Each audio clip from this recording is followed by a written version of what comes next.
Starting recording.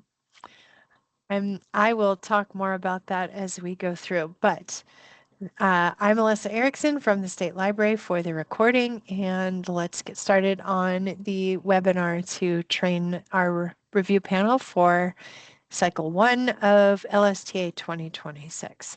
I'm going to share my screen. Just one second. I'm going to try to share my screen. I'm having technical difficulties. There it is. Okay. Can you all see the slide?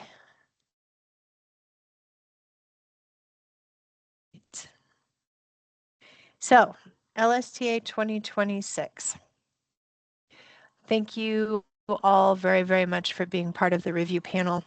It's a very important part of the process here for doing our LSTA grants. We'll get more into this in a minute, but we are bringing you all together to review the projects and the grants that are being submitted for this cycle to make them better projects, to determine how we best spend our LSTA funding and to have the greatest impact to the people of Nevada. So today we are going to go through a few things. We'll talk about the LibGuide where you find all the information on how to do this. We'll talk a little bit about LSTA. Community Grants is our portal that we use for applications, for reviewing, for project management on the other side for reimbursement and reconciliation requests. How do we review these and the scores? And I'm going to go through a little bit about the application framework and the sections and what you're going to be looking for and looking at. So, and then we'll have some time for questions at the end. Okay. We're going to go through and determine what the purpose of these subgrants are and let you know how does that fit into a framework and how do we measure the success, expectations for each section in the application, and how do we score them and how does the award process work. So first and foremost, this is important. You don't need to take notes during this because I am going to put the slides up as a PDF, but this is the one thing I want you to have, and it is in the email that I sent to you all. It is a link to this LibGuide here. It will be in the PDF as a link on the website, but you need to remember the password, and it is all capital letters. It is very important not to share this password with anyone else. Going forward from here, I want to talk real quick about the confidentiality of this. So we ask that you, because this process is a very highly confidential process, that you not even share with anyone that you are participating as a review panelist, that you do not put your name or personally identifying information on any notes that you take, because we will require those notes to be submitted to me and put into the files for if we have a public records request. Please don't discuss with anyone anything about the application, including the project idea, who the applicant library is, or any of the other people that you're meeting when you come to these group meetings with me. Okay, so LSTA is Library Services and Technology Act through the Institute of Museum and Library Services, which is the federal agency that administers these funds. We receive funds at the state library through the Grants to States program, and then we administer them out in statewide programs that we create, such as Darby's Youth Services program, our Talking Books program, our new community access programs, professional development, the databases that we share to the entire state. But then 30% of our grants to state funds is put into the subgrant program where libraries apply for opportunities that we offer. And that is the aspect of this training that we're going to get today is the subgrant program and how you're going to participate in that. Here's all the legal stuff. We are not going to go through this right now, but it is in here and will be in the slides up on the website if you are interested. These are the governing title code that creates the program. The purposes of LSTA also are here.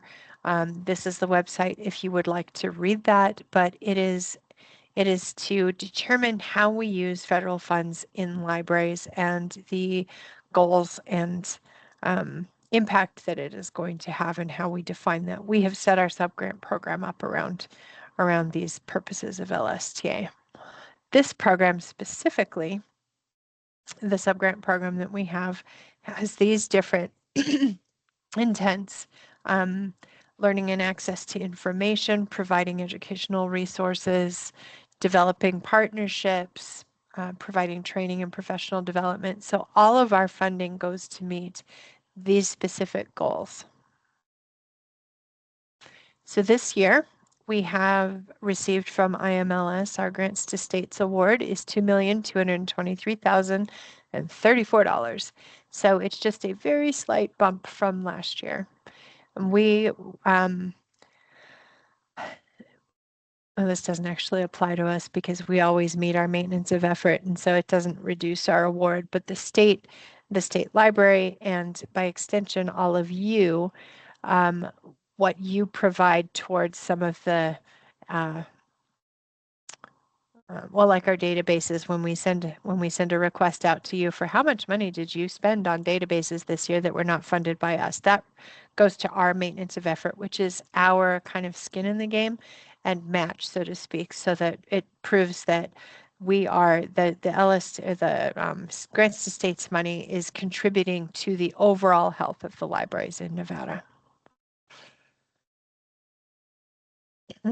Okay, so we have a 5-year plan that we create to, after an evaluation every 5 years, to determine how we are going to administer the grants to states funds. So the 5-year plan goals that we have 4 of them established. So this will be our final year in this 5-year plan, and we are about to start into the process of doing our evaluation and creating a new one for 2028 going forward. So we have these 4 goals: planning and assessment, capacity, training and sustainability, partnerships and sharing, and services and resources. And each application that you're going to be reviewing, they are asked to select one of these goals. So we'll cover that a little bit more in the future of this. So it also allows us to create our state programs. And these are some of the ones I listed before, and our subgrants. Also included in our subgrants that we are not reviewing today in the subgrant program are continuing education travel to training grants. That's a separate subgrant program that we have. Okay, so the ones that we're going to be reviewing in this cycle are our competitive grants, the planning grants, applications, and mini grants, and not these last 2. These are administered internally.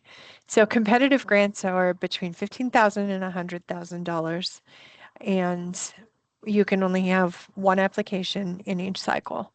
Planning grants is up to $15,000, and we only do that in cycle 1 because these type grants are generally done for things like creating a strategic plan or space planning in the library with architecture planning, that sorts of thing.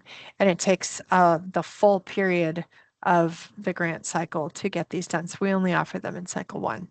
And then the mini grants are offered in 2 cycles, up to $15,000, and you can have multiple applications per library per grant cycle. We generally don't. When we decided to pull our summer reading program grants out of this to make that a little bit easier, and so generally libraries only submit 1 mini grant application. This is how the funding, this is a rough how the funding is getting distributed this year. So our total amount here, we'll put about $25,000 into our continuing education and travel to training subgrants. $660,000 is budgeted for our competitive mini and planning subgrants. And then our statewide programs will have about $1.53 million spent on them. So the databases, youth services, talking books, and the staffing that goes into those programs that we conduct statewide. So I'm going to breeze through this just a little bit because it's something you can be aware of, but not something that is really you're going to need to worry about in this review panel because I have already done this. We won't be getting any applications from libraries that are not eligible, but we have to be eligible for LSTA funding, you need to have these characteristics or these qualities in your library. So we also have, oh, here it is. Okay, so tribal libraries also have these things. We occasionally do get a tribal library applying for a grant. So they have just slightly different eligibility standards, not standards, but criteria. That's what I was looking for, criteria than some of the public libraries do. So by the time you see the grants, they have all met their eligibility requirements. All right, so the portal. The Community Grant System portal is where you will do your review. And as soon as we are at a point where I have received your confirmation that you do want to participate in this, I'll set you up for a portal account. Most of you, I think, many of you already have it, but not everyone. So we'll make sure we get that done. So as soon as you receive the invitation, it comes from Community Grants. Go ahead and log in, change your password, contact me here if you have any questions. Here's what it looks like. You're going to click on this review button, and it's going to take you to the step-by-step going through, which we will do in a few minutes. I want to come back to that because I'm going to actually walk you through it. But in the slides that are on the LSTA review panel page that has all of this information all on there is a step-by-step PDF on how to get into the grants. Right now, if you were to do it, you won't see any because the grants don't close until the 17th, till July 17th, and you won't be receiving your assignments until the week after that. All right. So this is our panel review for cycle 1. These are the ones we're going to be reviewing right now. So this is what we're looking for from you, your perspective and expertise. Being really transparent, asking good questions about anything. We really need you to be impartial, and that's why we require you to sign a conflict of interest form. That is not going to keep you out of this. It is highly likely that either you have worked somewhere or have relationships with people at libraries that have applied for our grant. When you submit that to me after you get the list of who has applied, that helps me put you in a group and assign you to READ grants that you do not have any conflict of interest with. So don't fill out the conflict of interest form until you have received the list of applicant libraries from me. All right, so we're looking for fairness in how you score. We talked about this confidentiality piece and integrity. The most important thing in this whole process is to make sure, all of us make sure that as we go through the process, that it is fair and that the libraries that are submitting applications and that the public in general can trust this process, that we are distributing this money fairly and according to our standard policies and the rules and the laws that are applicable to it. Okay, so we talked about confidentiality. Again, I think it's really important to realize too that we are a small community here in Nevada, a small library community. And one of the reasons we keep confidentiality is so that we can speak candidly about the applications without it having any impact to either side and their relationships. But that being said, just, remember as you're talking about this, that there are definitely real people and we are all very passionate about what we are doing. And so I want everybody to keep the focus of improving, not criticizing. Okay. I haven't had problem with that in the past, but I always really, really like to say it. All right, so NRS 281A addresses ethics in government. I don't expect to ever have any problem with that because I do provide a lot of guidance as we go. And if I see something happening that I think is going to be an ethical problem, I'll have that hard conversation and we'll we'll get it stopped. If you see something, if you hear of something, please let me know. I will keep your name out of it, but it is very important that I be given an opportunity to address an issue before it becomes a real big issue. Okay. Talked about that already, I think. So the review process. Here's what I suggest to do. Read through the grant quickly first before you start making any notes. They're not very long. It's best to have a big picture of the entire thing before you go back and start really picking apart and trying to figure out their statement of need and the activities. Just read through the whole thing. Then go back, do a second slower read through, make questions, make your notes. Start asking, what are they missing? How would I do this? What if, right? And then the scoring, if you feel comfortable, you can put an initial score on the different sections. I usually tell people to hold off on the score until after we have the review meeting because so many things get talked about and people notice different things and explain different things different ways. And in talking about it, a lot of the scores actually end up going up significantly from what our initial read-throughs were because we were able to talk about it and really compare opinions. All right, here's what our numbers look like. We're going to have about 6 applications. And I think I have 13 reviewers. And so we'll probably I have 3 or 4 panels there. I'm hoping for 3. 3 to 5 reviewers per panel and I think just 2 applications to read is the goal here. I like to have at least 3 people, preferably 4, read each application. It gives us a really good indication of everybody's different opinions. And I try to mix you up so that we have different types of libraries represented on each committee. So about an hour per app to review it and about an hour per application to discuss it. So I say maybe 6 hours of your time total, including this training. I really appreciate it, by the way. All right. So IMLS projects or IMLS grants are given to projects. None of these grant applications are for any kind of operating funding. So when we break them down into projects, projects are outcome based. So we are looking for projects that have defined not just that they need it, but what they expect, what things are like now and what they expect them to be. And that's their outcome. So they're outcome based.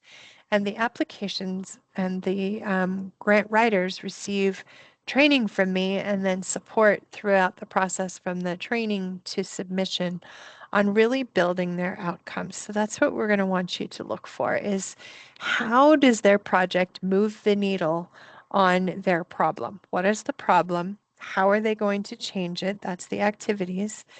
And what are they expecting at the end? That's the outcome. And then the final piece is the evaluation and how do we measure that?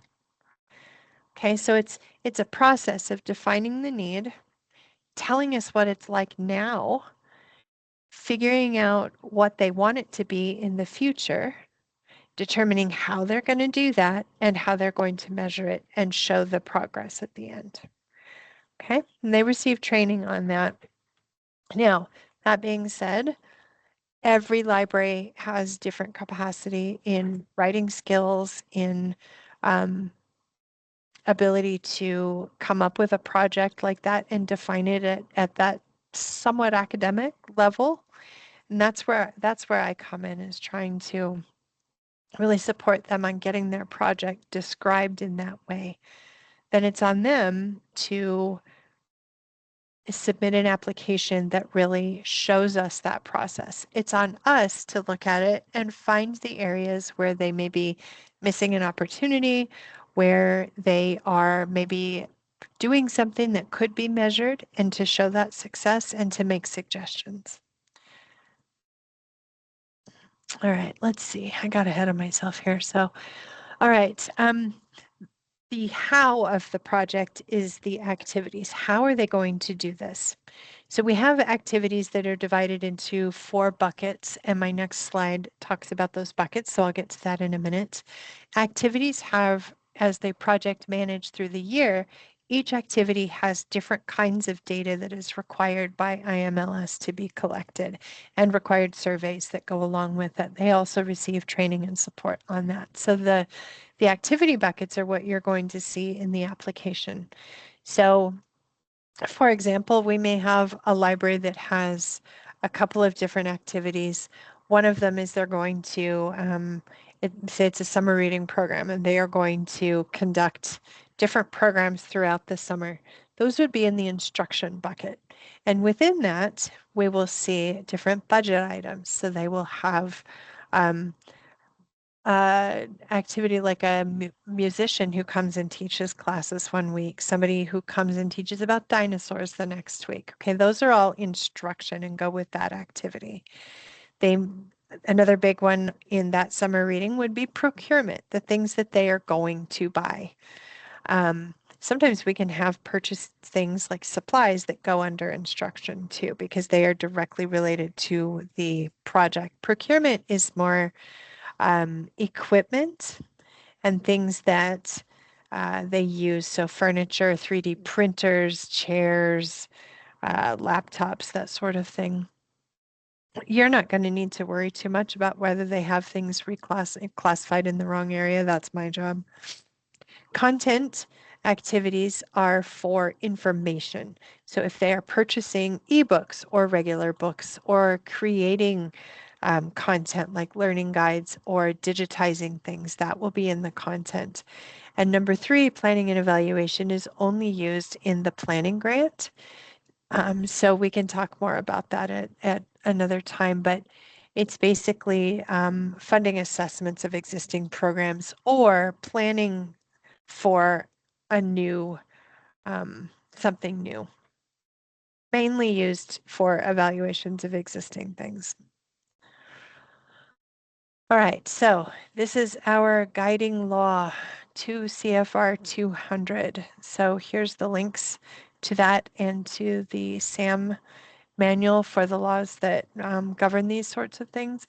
You do not need to go and study any of this, but it is here for your reference if you have a question. We have tip sheets and cheat sheets up on our LibGuide for the things that apply to LSTA, and we'll talk about that a little bit more in a little while. All right, so required for applicants. We have a LibGuide, our webpage for LSTA 2026 that has the application, but it also has their pre-application guidelines. If this is your first time doing this or your first experience with LSTA, reading the pre-application guidelines on our 2026 LibGuide is highly recommended. It goes through all of the different things that need to go into an application. We'll talk about a little bit of that in a minute. I'll break it down. These are the signature forms that are required to be submitted. They have to sign a certification to the federal agreement or the federal requirements, and these are the things that those cover. That is something, again, you don't need to worry about. I will do a technical review to make sure that they have signed those signature forms, but it is part of the grant that needs to get turned in.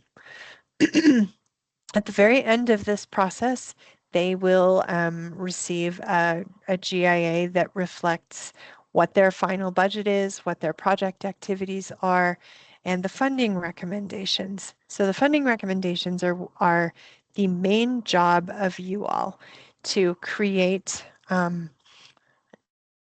recommendations and suggestions for things that they need to change in the project to make it more successful.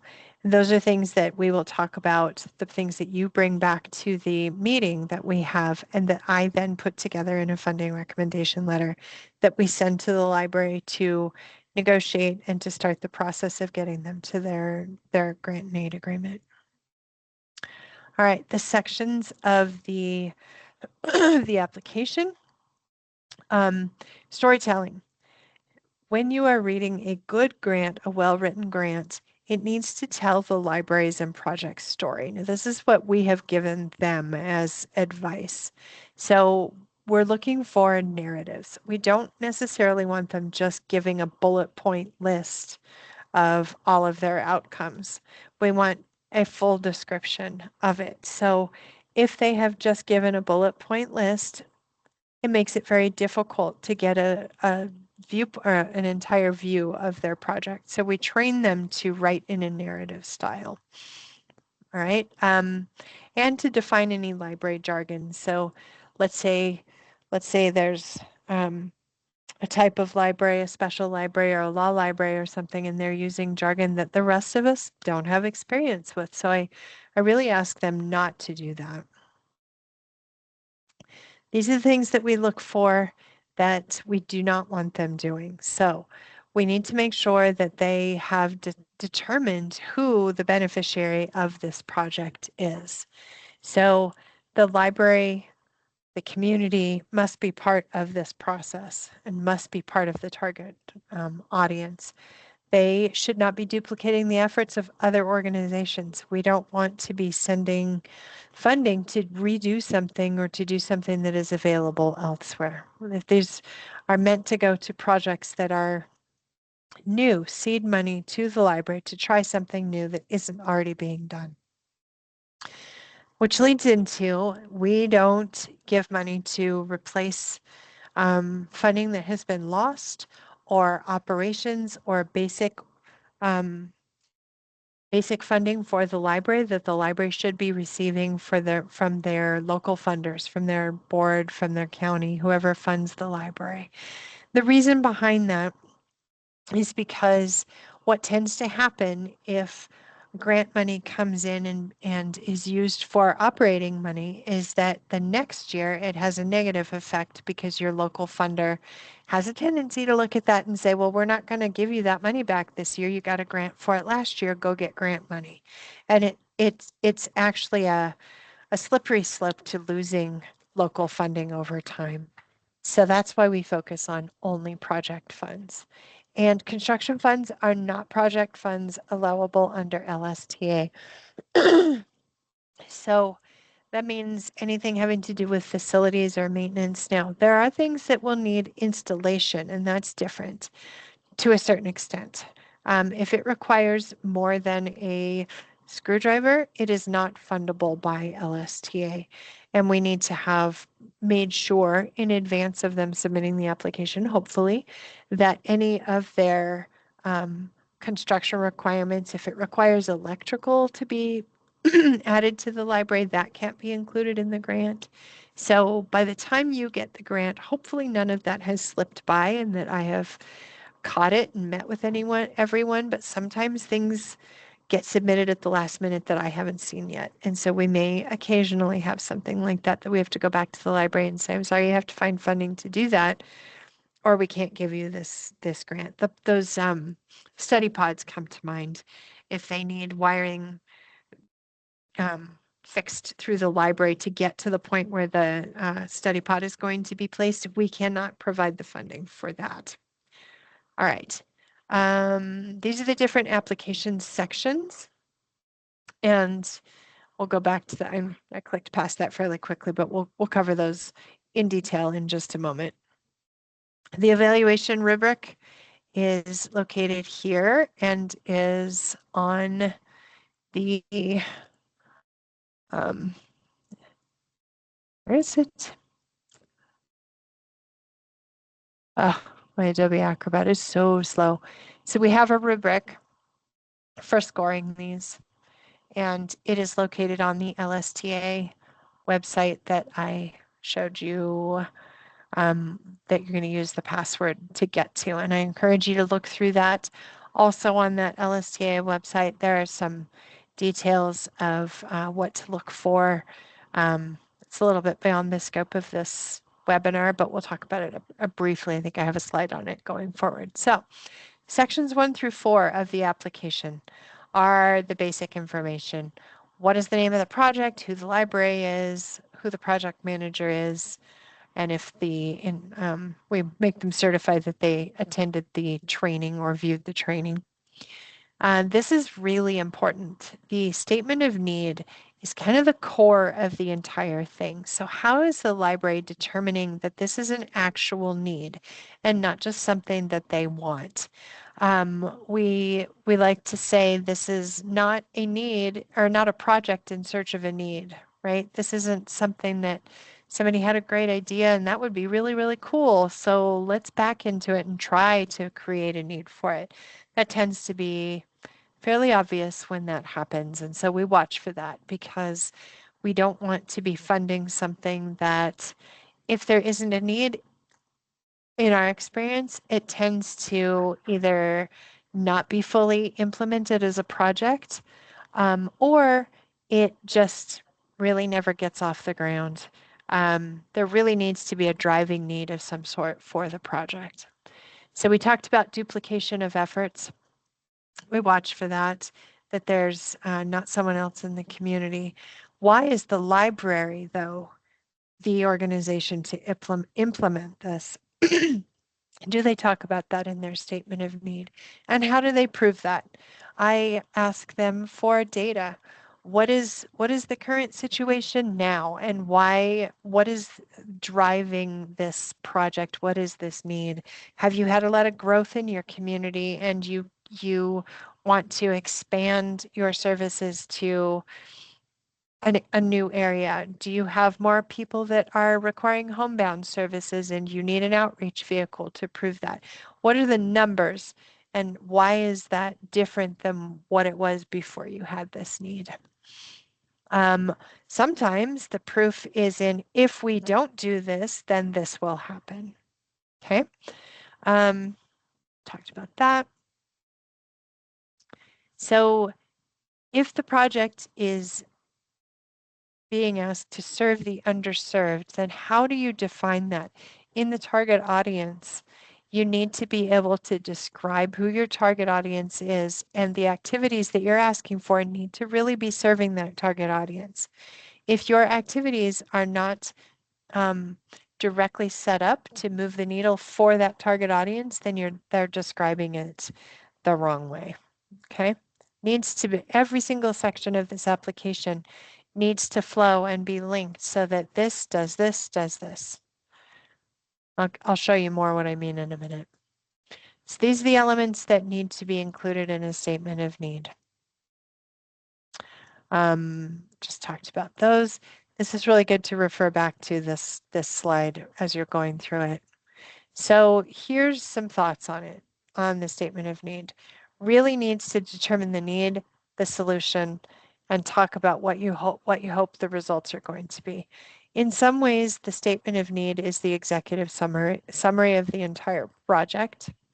And we'll get back to that in a minute of how we show that.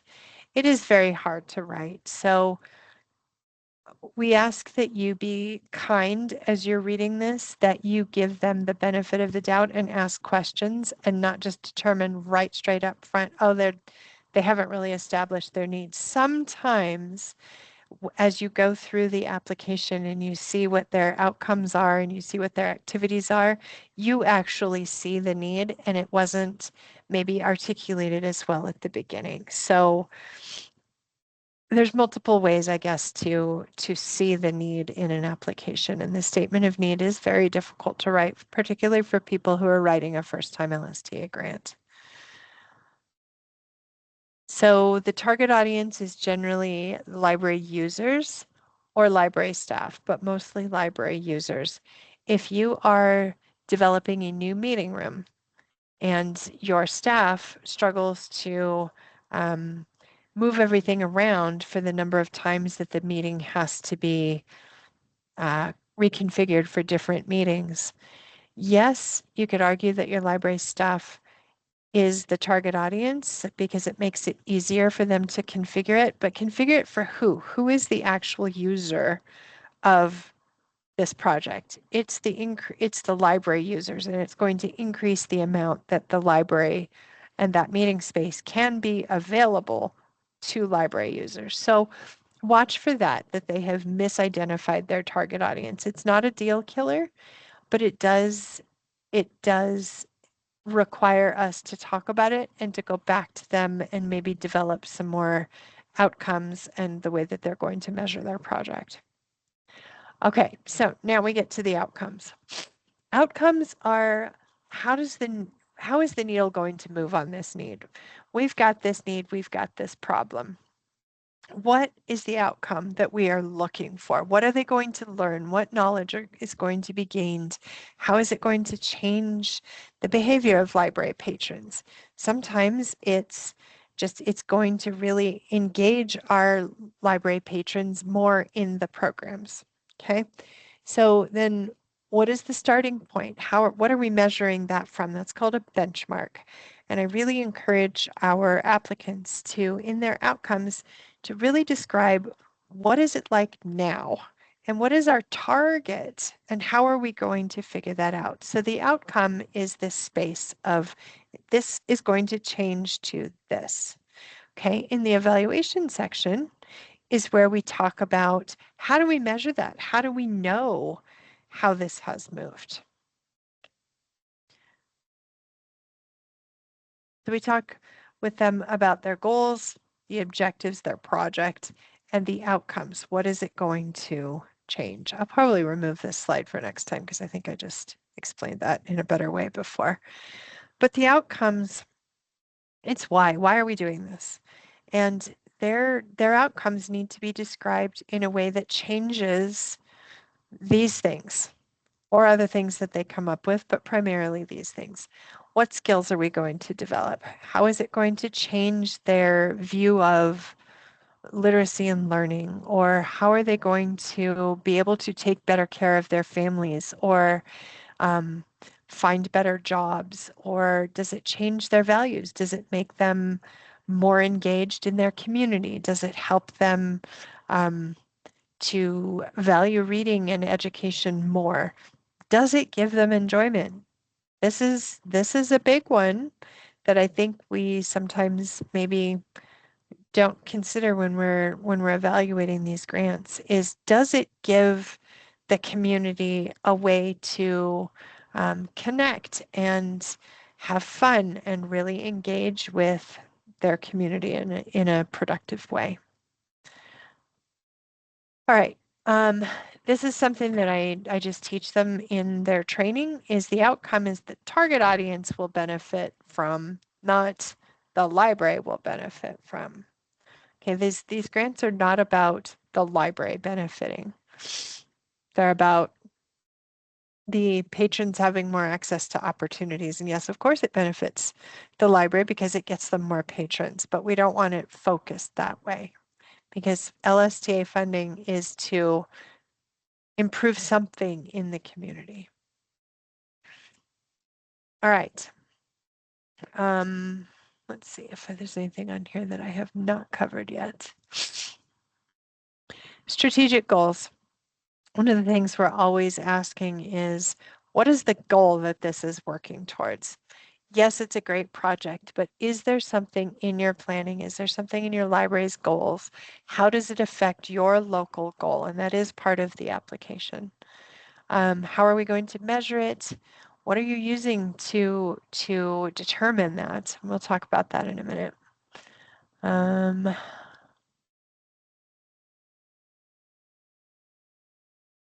Okay, so something that we give them to help increase their ability to do metrics is there are required LSTA surveys, and we use the same ones. There are data points for each one of those activities, the instruction, the content, the procurement, and the planning and evaluation that we give them. They can add to it, but we ask them at a minimum to use those LSTA data point surveys and then give us that data at the end of the project. So we do provide support in data gathering. And here's an example of it. I don't think you all need that right now. The implementation activities, these are the things that we talked about what they are going to do. So instruction is any kind of teaching. Content is information and collections. Procurement is anything they purchase that is not supplies for teaching, but is an actual item that the library is going to use as equipment. It should be when you read through and you look at their activities, each activity, they only have to have one.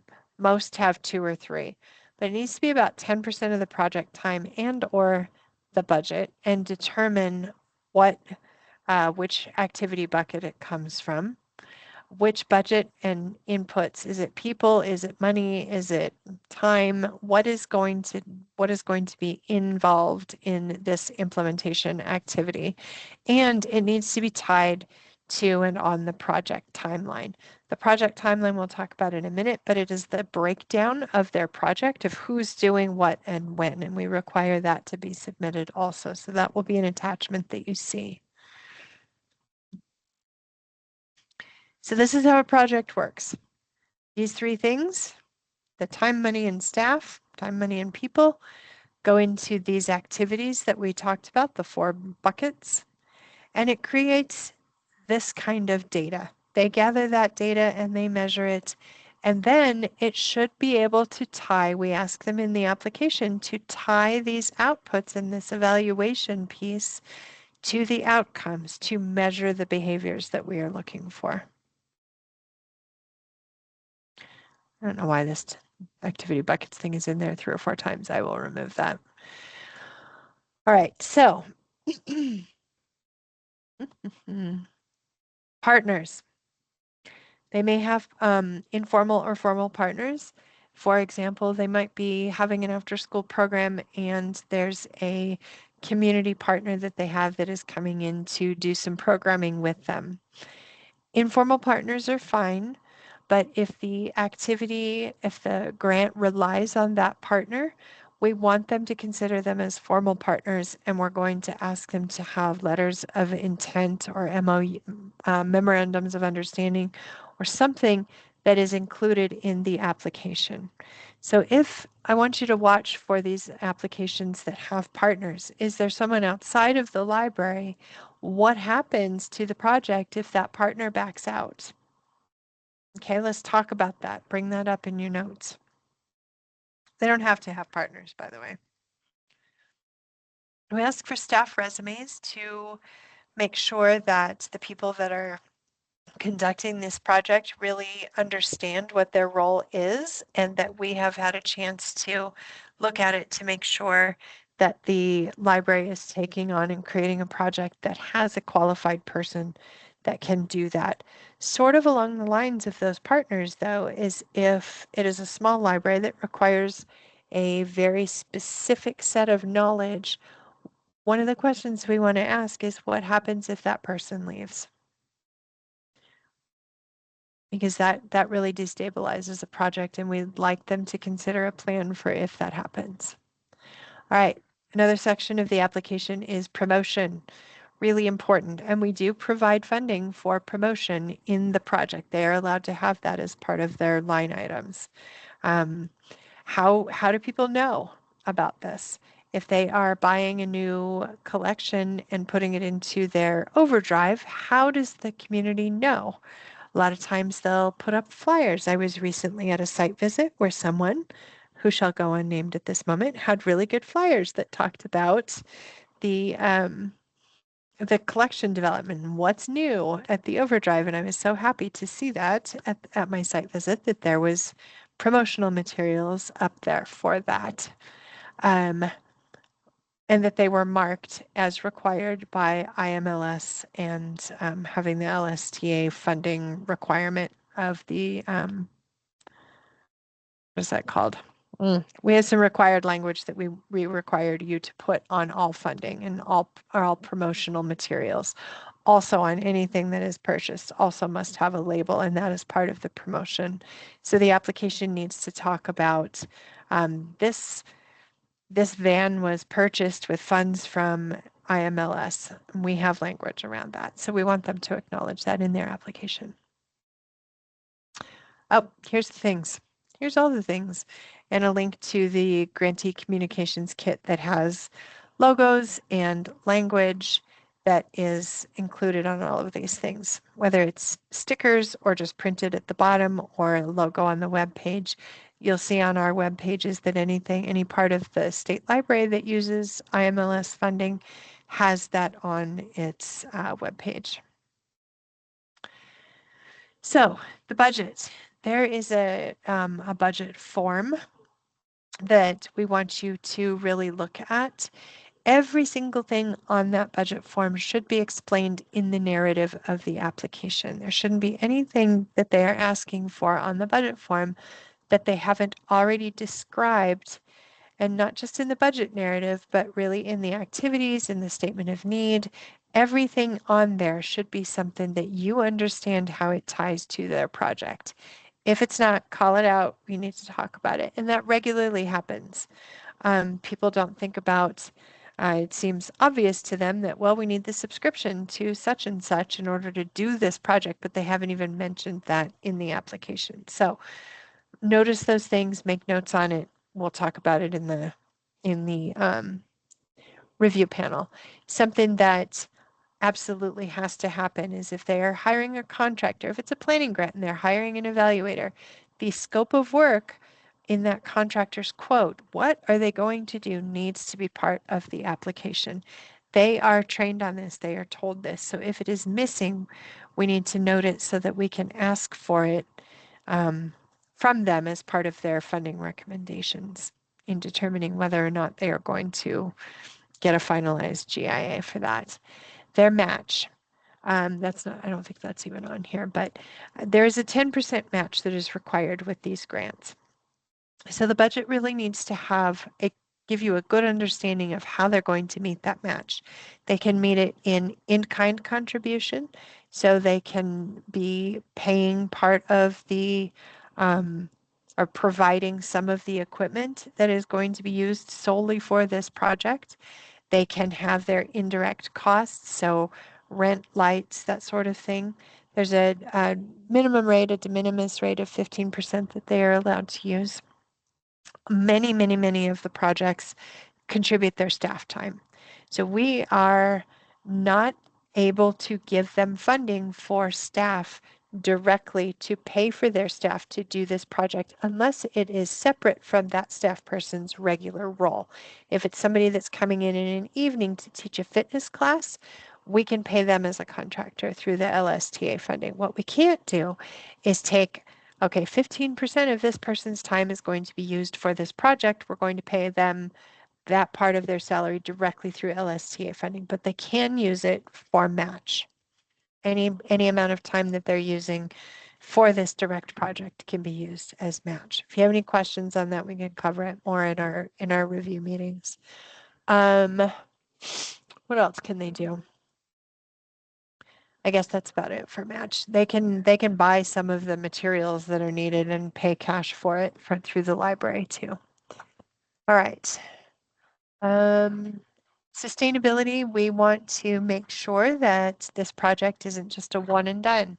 This is meant to launch something new for their libraries. It's a seed money to create a whole new program or something that they need proof of concept to show their local funders, hey, this is something that we believe is going to really benefit our community. We're going to get a grant, and after that, we would like you to continue funding this. If a library buys a bunch of hotspots, we need to have in the sustainability, how are they going to continue to pay for those hotspots after this grant is over? So that's the sustainability plan. Okay, these are things that are not allowable in the budget. And we're going to move on fairly quickly because I don't want to run out of time here, but we never allow food and drink. Meals are not allowed. You can't have prizes or giveaways. Any items that you're going to give to someone, like books, you can't even give away books for a program. You can use workbooks, consumable things is fine, but we can't be giving books to people's home collections, even as a prize for summer reading. No fundraising, and no construction. Fixed assets are like if you're going to remodel a bathroom or something like that. We can't do that either. All right. Equipment over $10,000, anything that they are asking for over $10,000, and that doesn't mean 20 laptops and the total cost is $30,000. It's per item. So any one item that's over $10,000, there are additional requirements that they have a justification section on that. I don't need you worrying about that too much, but you will see that's something on me to work with them to make sure we have all the documentation. And I have gone to IMLS to get that approved prior to granting the application. Innovation. We want to make sure that this is something new, not a duplication of efforts. They should have written why this is something new to their library in this section. And there are going to be a significant number of attachments. I have been working with the subgrantees because over the past year, I have seen that the best grants are the ones that include more than what is being asked for. They include photos of the space that exists now so that we have a view of the problem, a visual view of it. They include scopes of work for their, not just their contractors, but maybe they have an elder who's going to come in and teach a class. What is that elder? What does he want to teach? What is he doing? And a letter of support. Those are really important. Anything that is applicable to the grant, if you are going to be teaching a class, have some information about that class. I've seen summer reading program have their entire schedule submitted with the activities. So the more attachments there are, the more thorough the project planning tends to be. The other thing please watch for is that we have character limits on some of these fields, and sometimes they want to write a little bit more. And so at the end of a field, I have trained them to say, see attached file name and then statement of work .docx.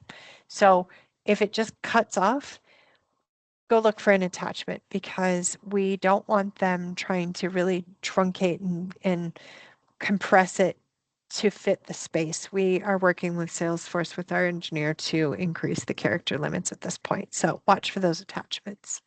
There will also and should also be the quotes for any equipment that they're buying.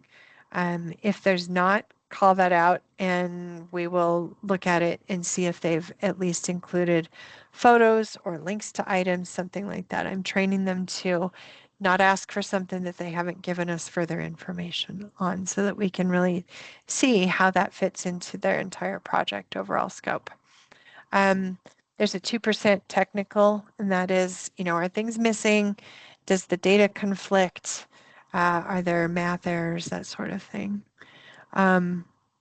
Overall merit, is it strong? Is it weak? Is it average? I ask you to be generous and understanding with this because we don't want this application process to screen anyone out because of their education or their writing ability or anything like that. We're really, really judging on the project. So please try to keep an open mind because we will have a very wide range of the quality and the ability to describe a project throughout the state. A grant writing committee from one of the universities is going to have a vastly different type of grant and written differently than one of our little tribal libraries that has, 18 students in their entire school and they're wanting to do a grant for their library. So please keep in mind as you value the overall merit, don't score them against each other. Don't score this grant against this grant. Really just look at the project itself, okay? That's equity. All right, so scoring considerations, that's what I wanted to talk to you about. So this is an important piece of, and this is on the training, this LSTA panel review LibGuide that is password protected. In a minute, I'll show you why it's password protected, but please read through this page on the review process. There's some really good information. There's links to the different application templates that you can look at so you can see the scoring.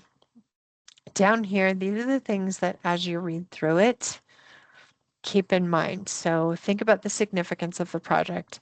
How are they approaching this need? Is it a good concept? Does it show measurable impact?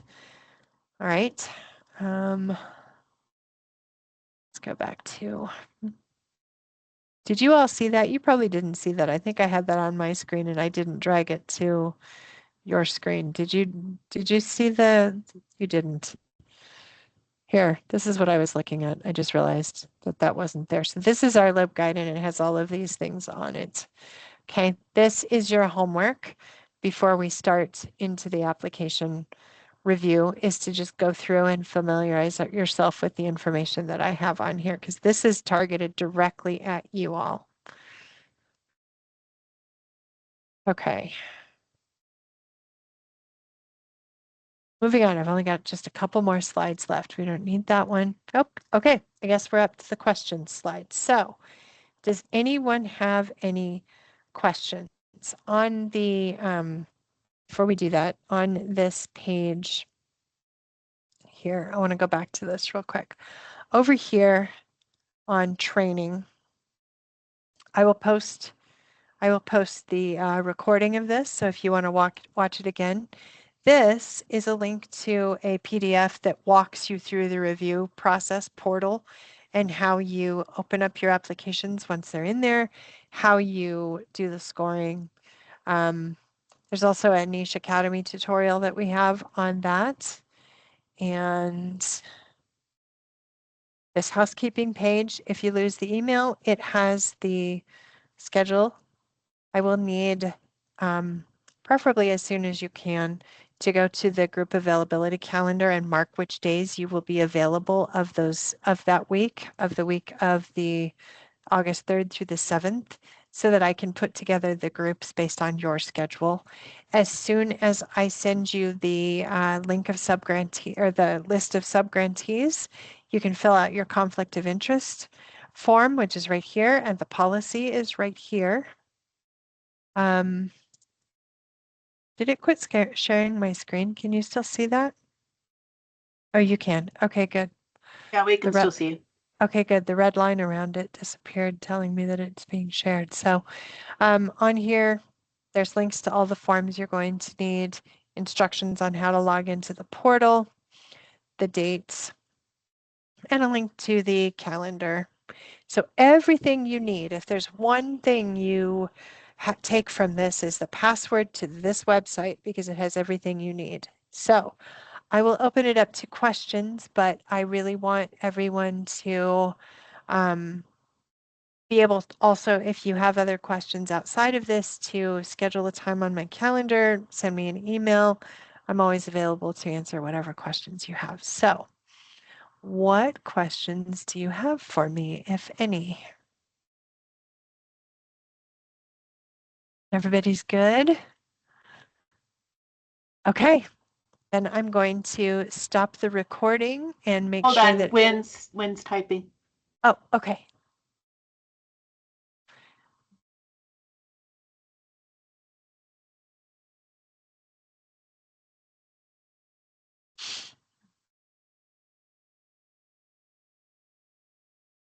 Oh, Oh, all right. so Thanks, we're good. Wynn. All right, I'm going to stop the recording and make sure that nobody else has any other questions.